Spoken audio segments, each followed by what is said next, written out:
Karibu tena, hii ni Dira ya Dunia kutoka idhaa ya Kiswahili ya BBC. Mimi ni Roncliffe Odit.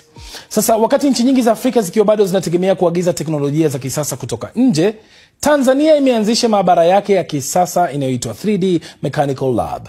Maabara hiyo inalenga kufanya mapinduzi katika sekta 4: kilimo, viwanda, afya na madini. Kwenye maabara hii pamoja na vifaa vingine, maelfu ya vijana wanapewa ujuzi wa kutengeneza ndege zisizo na rubani, roboti na vipuri vya kutumika viwandani. Mwandishi wetu Yusuf Mazimu ametembelea maabara hiyo jijini Arusha. Ni ndani ya maabara ya kisasa ya 3D, ubunifu wa kisayansi unapata sura mpya Tanzania. Maabara hii katika chuo cha ufundi Arusha inalenga kukuza maarifa na umahiri katika uhandisi wa kisasa wa mitambo. Hapa kizazi kipya cha wahandisi hubuni, kusanidi na kuzalisha vifaa mbalimbali.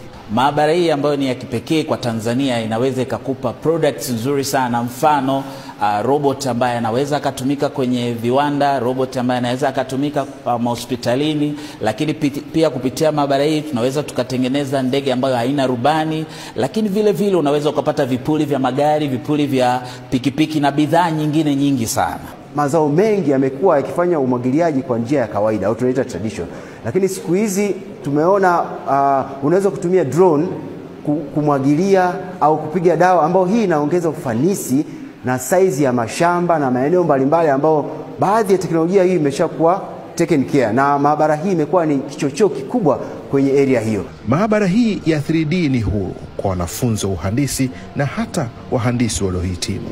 Kwa msaada kidogo tu wa wakufunzi, wazo la kila mhandisi hapa hubadilishwa na kuwa kitu halisi. Hapa nimekuja na ubunifu wa ndege isiyo na rubani kwa sababu nimeona matatizo katika jamii yangu, mfano mafuriko, kufikia sehemu ambazo ni vigumu kufikiwa, lakini pia usafirishaji wa dawa maeneo ambayo ni vigumu kufikiwa kufanywa vijijini, lakini pia kusaidia kwenye usalama wa wanyamapori. Ukiangalia huu mchoro ni kwamba pati zote, yani sehemu zote zimewezekana kupitia maabara hii. Kila kitu kimekuwa 3D printed mwanzo mpaka mwisho. Kwa hiyo maabara hii imesaidia kwa kiwango kikubwa katika ufanikishaji wa project hii. Unayoona hapa ni robot kwa ajili ya kuchomelea vyuma. Imebuniwa hapa kwenye maabara hii kuanzia hatua ya kwanza mpaka hatua ya mwisho. Na mbunifu wake ni huyu unayemwona hapa, ambapo ilianza kama wazo tu, mstari kwenye kompyuta, lakini leo imekamilika na inaweza kufanya kila kitu kuhusiana na vyuma. Na sio tu kuanzisha ujuzi wa kiufundi, baadhi ya wanafunzi wameweza kuanzisha hata biashara zao wenyewe wakitumia ujuzi ambao wameupata hapa. Mchango wa maabara ile umekuwa mkubwa sana katika kutukwamua sisi katika ujuzi ambao tumeupata kule ndani na kuweza kutumia huku nje kutatua changamoto halisia ambazo zinaizunguka jamii yetu. Tunahusika na kutengeneza mashine za kilimo, kuwasaidia wajasiriamali na wafanyabiashara ambao wanahitaji kuona mawazo yao katika uhalisia. Serikali inasema maabara ya 3D inaweka msingi wa ubunifu kwa maendeleo ya sekta mbalimbali za uchumi. Na kwa ukubwa wa chumba kimoja cha darasa na gharama ya ujenzi ambayo inafikia dola 24,000, maabara hii inatarajiwa kuwahudumia wahandisi wachanga karibu 500 kila mwaka. Yusuf Mazimu, BBC, Arusha.